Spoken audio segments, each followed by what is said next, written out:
আহারে, আজ আপুটির বাসায় কোনো বালিশ নেই বলে সে রাস্তায় আজ এভাবে ঘুমাচ্ছে। আজ যদি মানবতা বেঁচে থাকতো তাহলে কেউ না কেউ তাদেরকে একটা বালিশ দিত। আসসালামু আলাইকুম, হ্যালো এভরিওয়ান, আমি মোহাম্মদ মঞ্জুরুল ইসলাম আছি আপনাদের সাথে। তো আজকে আমাদের সেকেন্ড ব্লগ। তো আমরা বেরিয়ে পড়ছি ব্লগের উদ্দেশ্যে। আজকে আমরা যে কাজগুলো করব, আমাদের কাজগুলো আছে কিন্তু খুব বেশি ইম্পর্ট্যান্ট বলতে পারেন আপনারা। আর যারা সিঙ্গেল আছেন, যাদের গার্লফ্রেন্ড নেই, তারা আজকের ভিডিওটা অনুপ্রেরণামূলকভাবে নিয়ে নিতে পারেন। কারণ যাদের গার্লফ্রেন্ড নাই তারা ভাবতেছেন যে গিফট করব কি, বা কাকে গিফট করব, কি করব না করব, অনেক হতাশা, তাই না? তো তাদের জন্য আজকের সমাধান। তো আমাদের কিন্তু গার্লফ্রেন্ড নাই, আমিও যাচ্ছি, আমার সাথে যে ফ্রেন্ড আছে মিজান, ও যাচ্ছে। তো আমরা দুজনেই কিন্তু সিঙ্গেল, এটা কোনো সমস্যা না। গিফট দেওয়ার জন্য আসলে সিঙ্গেল ডাবলের প্রয়োজন হয় না, এটা আজকে আমরা প্রমাণ করে দিব। আমরা যাচ্ছি গার্লফ্রেন্ডের জন্য গিফট কিনতে। তো কার গার্লফ্রেন্ড, এটা ইম্পর্টেন্ট একটা প্রশ্ন। তো এটার পাশাপাশি আরও যে মূল্যবান বিষয় বা ইম্পর্টেন্ট যে কাজটি আমরা করব, সেটা হচ্ছে হাওয়া সিনেমা দেখার ট্রাই করব। আজকে ফ্রাইডে, তো আমরা চেষ্টা করব যাতে হাওয়া সিনেমাটি আমরা দেখতে পারি, যদি টিকিট পাই। টিকিট না পাইলে তো কিছু করার নাই, যেহেতু অনেক হাইপ ক্রিয়েট করছে এই মুভিটা। তো এটা আমাদের দেখা খুবই ইম্পর্ট্যান্ট হয়ে দাঁড়িয়েছে এই মুহূর্তে। তো আমরা কিন্তু চলে আসছি খুব কাছাকাছি। ও হেলমেট ইগনোর। তো যাই হোক, আমরা এখন সিনেমাটি দেখার ট্রাই করবো, মানে আসলে টিকিট পাই কিনা।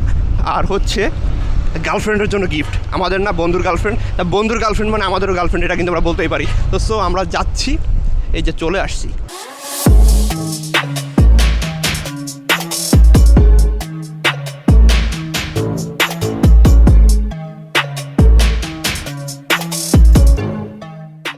অবশেষে আমরা কিন্তু চলে এলাম ভেতরে, এবং আমাদের ভেতরে একটা জিনিসই এখন কাজ করতেছে, সেটা হচ্ছে পাবো কি পাবো না।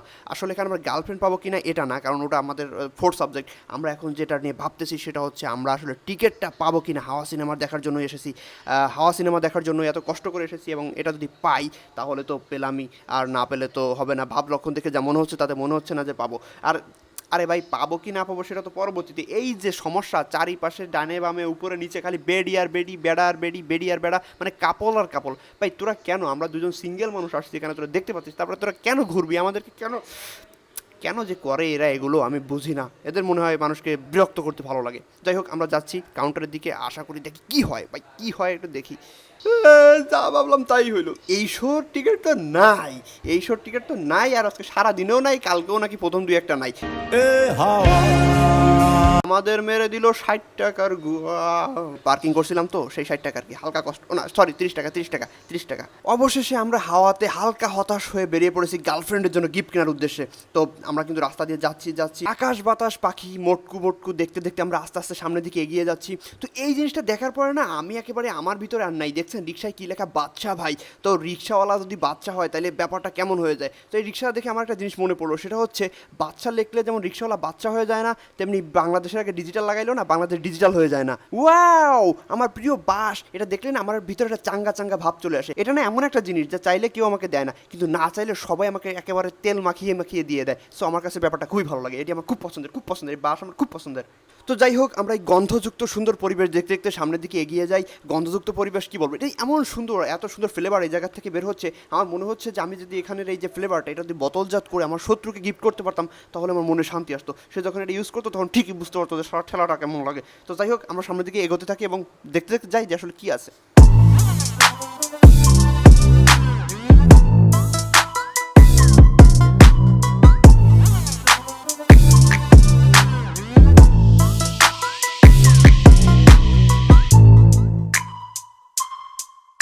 গিফটের গোডাউনের সন্ধান করতে করতে গুগল ম্যাপের লোকেশন অনুযায়ী আমরা চলে এলাম এক সুন্দর জায়গায়।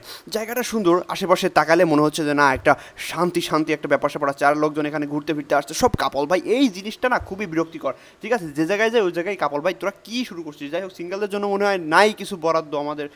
তো যাই হোক, এখানে আমরা আসছে দেখার পর যে মোটামুটি ভালো লাগতেছে, আকাশ বাতাস, খোলা জায়গা, পানি দেখা যাচ্ছে, রাস্তাটাও অনেক সুন্দর। আমরা আগাচ্ছি সামনের দিকে এবং আগাতে অনেক কিছু দেখতে পাই। তো এখানে সব কিছুই ভালো লাগতেছিল। এর ভিতর দুইটা জিনিস সব থেকে খারাপ, সেটা হচ্ছে প্রচুর পরিমাণে কাপল, এটা একটু বিরক্তিকরই। আর দ্বিতীয় যে জিনিসটা, সেটা হচ্ছে ভাই এখানে টিকটকার মারানির হুতেরা ঘোরাঘুরি করতেছে এবং তার ঠিকঠক মারাইতেছে রাস্তার ভিতরে, যেখানে সেখানে এগুলো দেখলে না এমনিতেই ভালো লাগে না, প্রতিবন্ধী। আর যাই হোক, দেখছেন এখানে আবার নাগরদোলা আছে, আবার উন্নয়ন দোলাও আছে। দেখছেন উন্নয়ন দোলা পিছিয়ে উন্নয়ন করতেছে আর সামনের দিকে নাগরদোলা ঘুরতেছে। তো যাই হোক, ব্যাপারটা আমাদের কাছে মোটামুটি ভালোই লাগতেছিল। এবং মোটামুটি একটা দেখছেন উন্নয়ন দোলা দোলা জোরে দোলা।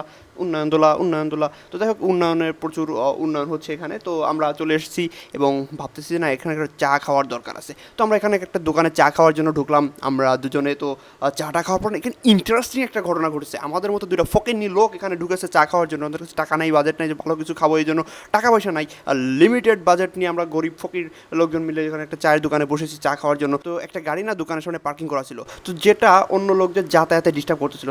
তখন ওই দোকান মালিক আমাদেরকে এসে বলে, ভাই গাড়িটি কি আপনাদের? এমনটা লাগে ভাই আমাদের দেখা কোনোভাবে মনে হয় যে আমরা এই গাড়ির মালিক হতে পারি। দুজন ফকির গরিবকে এভাবে অপমান করা কোনোভাবেই মেনে নেওয়া যাচ্ছে না। এটা কিন্তু মিথ্যা না, একেবারে সত্য কথা। কিন্তু ওই সময় ক্যামেরাটা অন ছিল না, কারণ এই লোকে এমন আকাম করবে এটা জানলে তো রেখে দিতাম ভাই, রেখে দিতাম। কারণ আমাদের মতো ফকির লোকদের দেখে কীভাবে মনে হয় যে আমরা এই গাড়ির মালিক?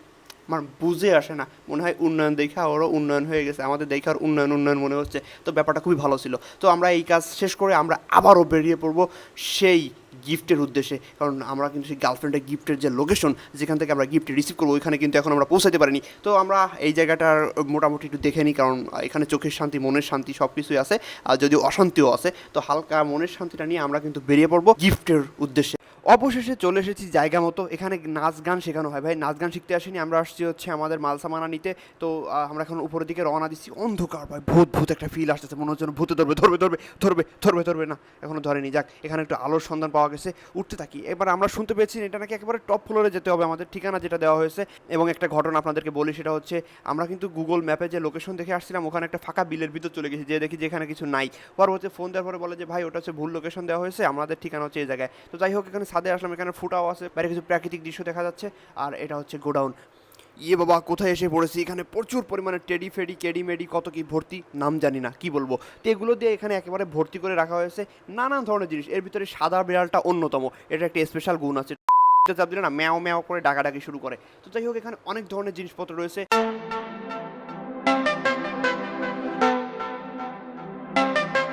এই ফুলার ভাব দেখে তো মনে হয় এইসব জীবনে কোনোদিন দেখে নাই, কোনোদিন দেখি নাই। তো এইগুলো নিয়ে বসে আছি। আমার এই ফিডার দেখে একটা প্রশ্নই জাগতেছে যে এত বড় ফিডারের যে এটার কি বলে। যাই হোক, এটা যে কে গালে দিবে ভাই, কত বড়, এটা কি গালে দেওয়া সম্ভব আদৌ? তাহার ভাবখানা একটু দেখো না, মনে হয় যেন গার্লফ্রেন্ড পেয়ে বসেছে। কি যত্ন, কি কেয়ার, কি ভালোবাসা! আহা, একটা টেডি নিয়ে এসে কি না করতেছে। অবশেষে আমরা তাহার পছন্দ মতো কিছু জিনিসপত্র নিয়ে ব্যাগ রেডি করে ফেললাম এবং বাসার উদ্দেশ্যে রওনা দিলাম। আমরা বাসায় যেতে যেতেই বিদায় নিয়ে নিচ্ছি। তো ভিডিওটি ভালো লাগলে অবশ্যই লাইক, কমেন্ট, শেয়ার, সাবস্ক্রাইব যা যা করার করে দিয়েন। আল্লাহ হাফেজ।